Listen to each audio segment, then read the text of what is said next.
The subject matter for today is something that we should be all familiar with. We're going to look at crime, morality, punishment, and society. We're going to look at the smaller components of social conditioning, smaller than the major fear motivation and desire building. This relates to a couple of books I've written previously. The first book is called The Invisible Prison, which is about social conditioning. The second book is called The Tears of the Clown, which is about the role of the ego. Both books are accessible on my personal website. Now I will warn you. You may think you know what is good and what is bad. You may think you know the difference between right and wrong. I make no apologies for challenging these beliefs. I'm merely sharing some words so that you might gain some insight and indulge in some deeper thinking. Now you may think that prisons are full of criminals. Okay. However, I'm going to put forward that prisons are institutions which are full of people who are mainly broken, dysfunctional, abused, and often mentally ill. Prisons have largely replaced secure psychiatric units and mental institutions. I'm not suggesting that people do not end up in prisons without breaking the law and committing crimes. But not all criminals end up in prison. There are other criminals who do not ever end up in court or face a prison sentence. Such criminals exist in politics, they are lobbyists, and they can be found in corporate boardrooms. They don't always have good lawyers. They have enough money and social status through which many people either ignore or discount their crimes and criminality. So the first question arises, and we need to do a bit of questioning and examination here, as to what crime is acceptable and what crime is not acceptable. Please hold on to this question. Put it somewhere at the back of your mind. We will return to it later. It's significant, but we need to start with another duality, that of the ego and authority. Let's start with the ego and identity. We all have one. We all have an ego not because we want or choose to have an ego, but because we are required to develop and maintain one. We all live in what we can call a society. This society is based on a pattern or hierarchy of social and cultural beliefs. In order to live in a society, in accordance with these social and cultural beliefs, we must have an ego and an identity. It starts with your name, your sex or gender, your date of birth, and a simple story or history which can be remembered and recalled by anyone in authority. Please keep in mind that this pattern of social and cultural beliefs is designed and maintained for the benefit of various collectives, institutions, corporations, government departments, the government. Such collectives or organizations hold authority over you because they require it. The police is a clear example of an organization which has authority over you, but there are others, such as a religious organization, the church, the mosque, and so on. School is an educational organization specifically designed for children and young people, together with colleges and universities. You start off with the social status of your parents, because social status matters.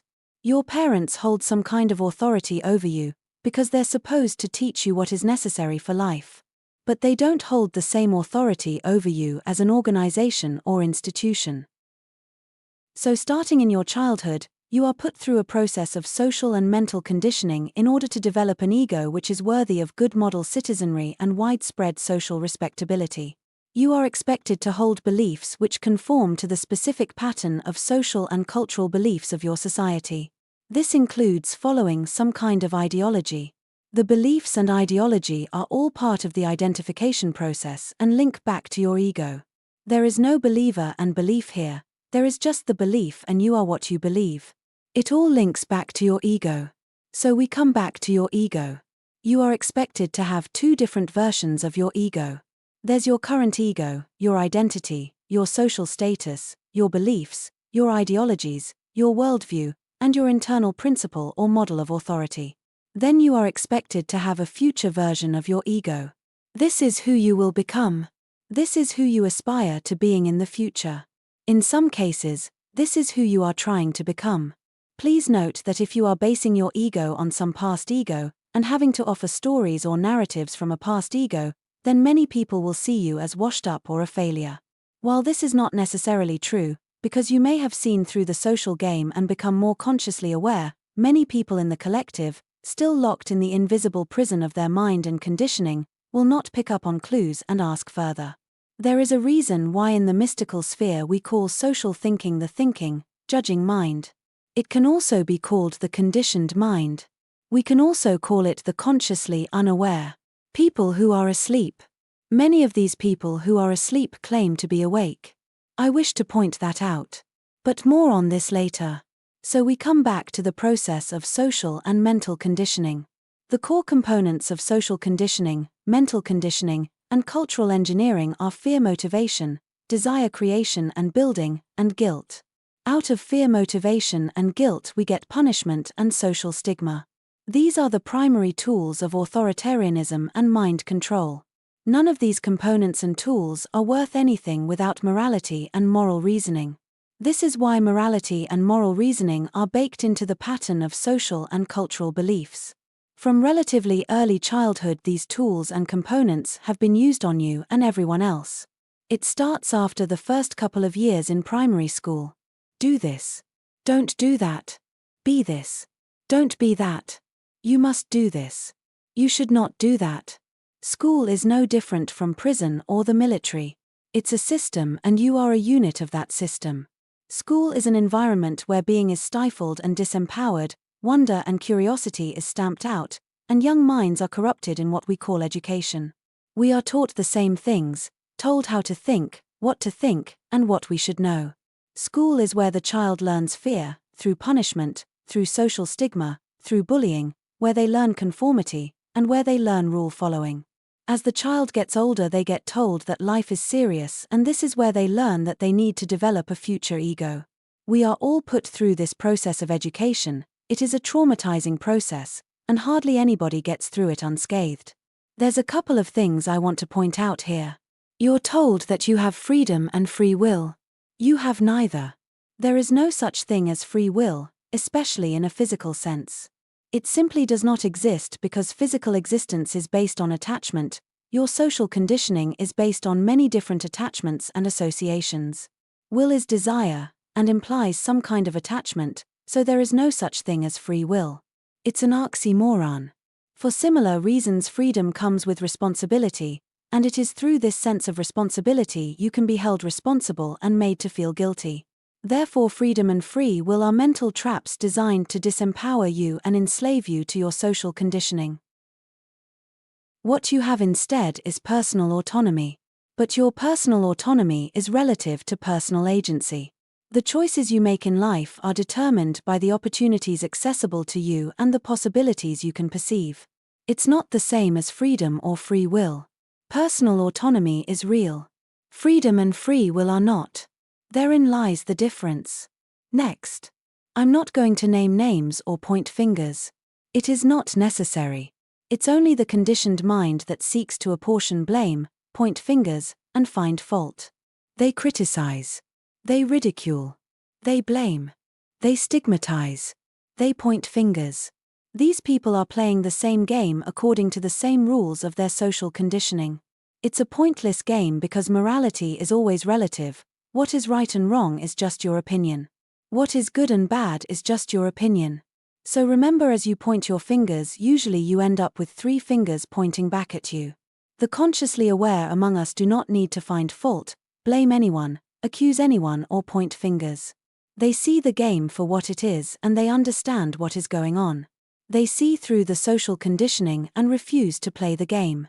See, what matters to the consciously aware is humanity, empathy, and integrity. Integrity is the wholeness or completeness of a human being. To the conditioned mind, integrity is pointless, because the conditioned mind lacks the conscious awareness to understand the significance of integrity. Please keep in mind that I'm not selling you anything, not trying to convince you of anything. This is not about belief. This is all about consciousness. This is about insight. You have your own mind. You have your own perception. You and me probably live in similar or the same social environments, the same or similar cultures. We both probably have access to the internet, to social media. All I'm asking is for you to pay a bit more attention, maybe look out for the things I'm pointing out to you. Then draw your own conclusions. Notice the anger at the shoplifter, the thief. Someone snatches a phone in a busy street.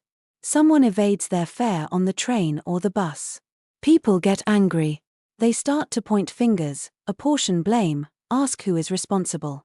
Out come all the emotions: outrage, moral panic, accusations of the conditioned mind. Okay, so we come to the murderer. Bit more serious. But many murders take place when a confrontation or altercation gets out of hand and goes too far. When it comes to actual premeditated murders, the same conditioned mind and moral reasoning justifies the taking of a life. Make it lawful and you have capital punishment. It all comes back to guilt, shame, moral reasoning, arguments, and opinions. Who can tell the best lies and make the most convincing argument? This is the basis of a criminal justice system. But the ones who stifle your humanity, exploit you, extort you, corrupt the minds of your children, deny you opportunities, cheat you, deceive you, and bring harm to many people, often over years, these people never ever face arrest, go to court or see the inside of a prison cell. Indeed, they are respected, given titles, awards even, are elected into political office. The conditioned mind with a distorted perspective sees this as normal, fair, just. But it is not normal, fair, or just at all. It's dysfunctional, abusive, and arbitrary. Systematic injustice is widespread in the education system, the banking system, the employment market, the social security system, healthcare, and elsewhere. Note that bullying in school is tolerated just as it is tolerated in the workplace and in politics. Throughout the centuries it has been employed. Throughout religion, morality and moral reasoning has never ever created a fair society or any system of social order. The conditioned mind just believes there is order where there is no order. Much of what society is made up from is social disorder which is somehow held together with a bit of humanity, a bit of empathy and the odd display of integrity. So yes, you place great emphasis on being good, or being right, or both. But more than likely you are too scripted in your mind, your heart and your being to ever let go and be yourself. Imagine that. You even lie in bed, alone at night, and are still afraid to be who you really are. You are haunted by the ghosts of external authority, your parents, your teachers, maybe the priest at church. You are scared to be spontaneous because you think it's being careless. You're scared of reaching out because you fear being needy.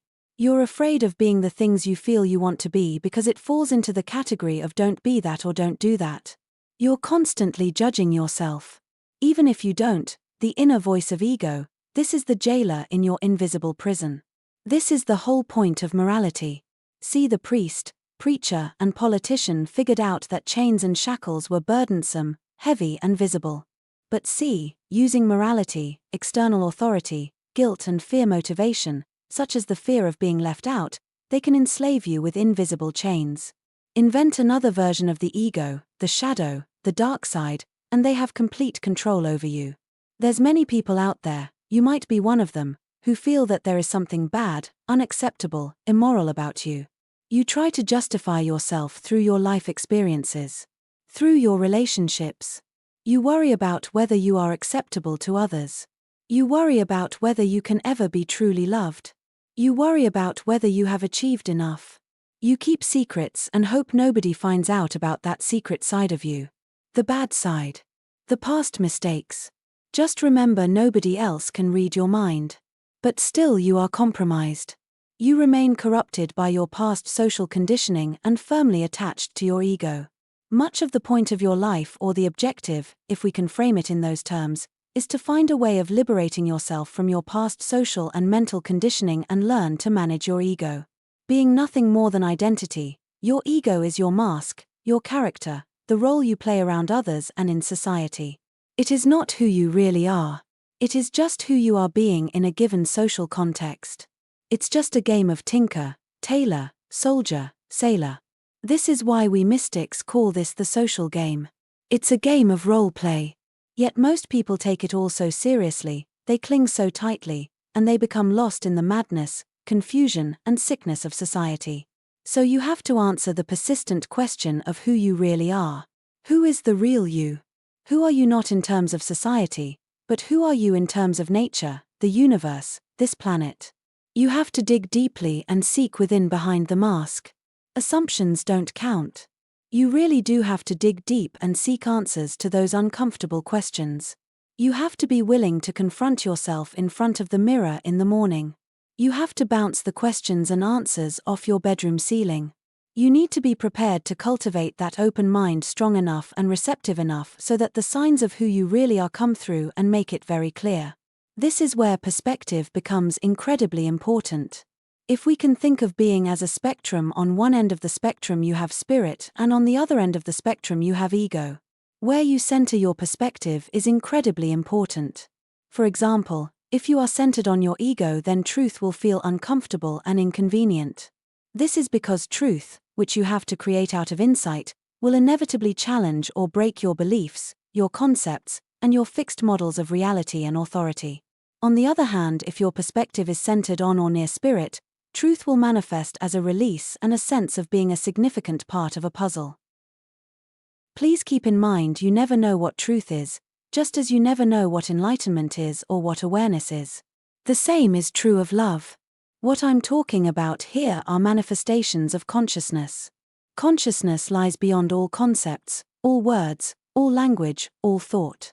Consciousness is existence which manifests between reality and being or physical existence. You can see, touch and feel physical existence, but please always remember that existence is not just physical, it is also metaphysical and beyond any physical form. A lot of existence is either sensory or extrasensory. You can only put into words a manifestation of consciousness if you have experienced it directly. Even so, you still might not be able to find the words which communicate the sensations and feelings into terms accessible to common logical understanding and human conceptual thought. Love is the most common example of this. Whatever you can put into words may express a sense of truth, but your thoughts, language, and words will never ever be the complete truth. A much more extreme example of this is a mystical experience, such as a near-death experience, a metaphysical death, or extreme trauma. You've gone through the experience. There's little or no connection between your past and who you are now, and it can take years, even decades, to find the connections and even begin to put it into words. But the experience was real and it's sitting there in your subconscious memory. So here, when talking about conscious perspective and where to center it, I'm going to start with the physical and physical existence. Your physical body is a vessel, very much like a cup, a bowl, or a bag. If you understand that a cup is a vessel to support liquid content, then you understand perhaps that your body is the organism or environment which supports your brain and sensory nervous system. You are not your physical body, you are attached to your physical body, simply because this is a necessary attachment for life and living existence. Your brain is primarily a receiver and a processor. See, the natural order is that reality manifests, out of reality existence manifests, and out of existence being manifests. So there's an unfolding pattern of reality, existence, and being in that order, up to the present moment. So where you need to center your perspective is on your senses and felt sense of immediate experience. You, the real you, is your conscious awareness, which isn't physical, it's not your body, it's not your brain. It's the consciousness and energy behind your body and brain. It's between your ego and spirit. It's the edge between the physical and the metaphysical. It's the interface. What you need to understand here is that you are not your physical body, nor are you your brain. If you really were your physical body, you would be an inanimate object, and if you were your brain, you would not be able to think or feel independently, but would be programmed and inanimate like a computer. The difference between a computer and smartphone is that, while it's smart or intelligent, it's still inanimate. It's not consciously aware. You are. Your smartphone and computer is incapable of experiencing life. You are. This is the key difference. So, to summarize this far, if we understand that the natural order starts with reality, out of which we get existence, and then being, and also understand that our bodies are vessels to support our brain and senses, and our brains process our sensations, feelings, emotions, and moods through memory, then who we really are can only be being or our awareness. Taking into account reincarnation, which is part of this reality, this is how you can remember your childhood when you are 40, 50, 60 years old. Your physical body has reincarnated multiple times, as has your brain. You've burned through literally billions of memory cells. Yet you can still remember your childhood. You are not just your spirit or soul, and you don't really know what that is, because you're attached to a brain and a body through which you experience living existence.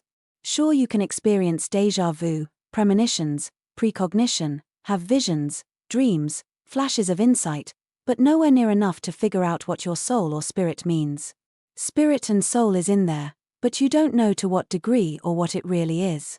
Primarily, it's the mystery of who you really are, buried under multiple layers of subconscious memory.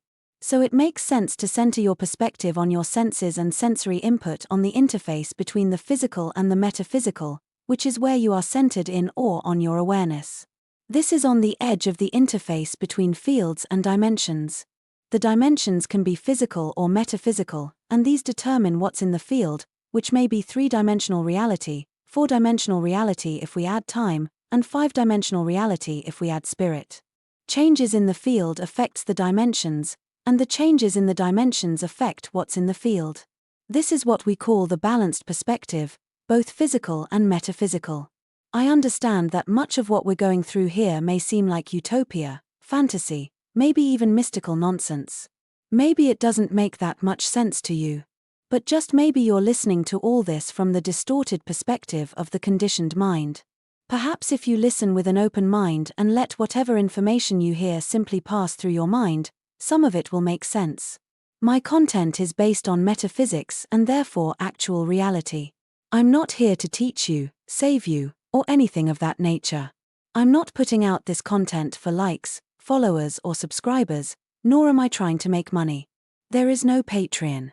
I'm just putting this out there because this is what I do. Just like a bird sings. If maybe you awaken a little and ask questions, pay a bit more attention to what's going on around you, maybe evolve and develop a bit more conscious awareness, then maybe that's a good thing.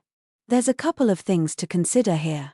Please keep in mind we're discussing probabilities, things which might be true, but might not. We are not discussing actualities, or things we know to be true. We all exist in a life-death interface. Life and death are not separate events or states of being. Life and death are intertwined and inseparable. We are never completely born, and we also do not completely die. What most people believe to be death is merely physical death, separation from the attachment of brain, body, and senses. What's left after this physical death is mind and perspective. Without the attachment to body and brain, thoughts become reality and shape perspective. If anything, heaven and hell are metaphors for the mystical experience after death. But let us turn back to the subject of this video and the whole subject of crime, morality, punishment, and society. None of these things are natural, because they are not part of actual reality. These are all concepts, born of human imagination and human thinking. Therefore, they are all part of what we can call conceptual reality.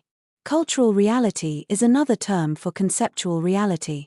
Clinging to conceptual reality is what is working against you. It's not the government. It's not the immigrants or foreigners.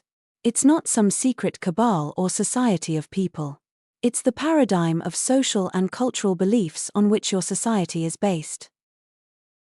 If you were centered in your awareness, naturally, in your senses you would be within your humanity, your conscious awareness, you would have empathy for others and be aware enough to be able to see and perceive what's really going on.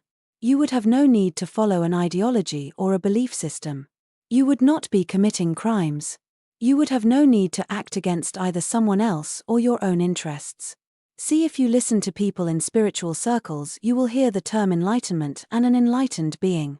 Now you are led to believe that enlightenment is some higher plane of consciousness which you can somehow achieve by following a method or practice, such as Buddhism, meditation, yoga, whatever.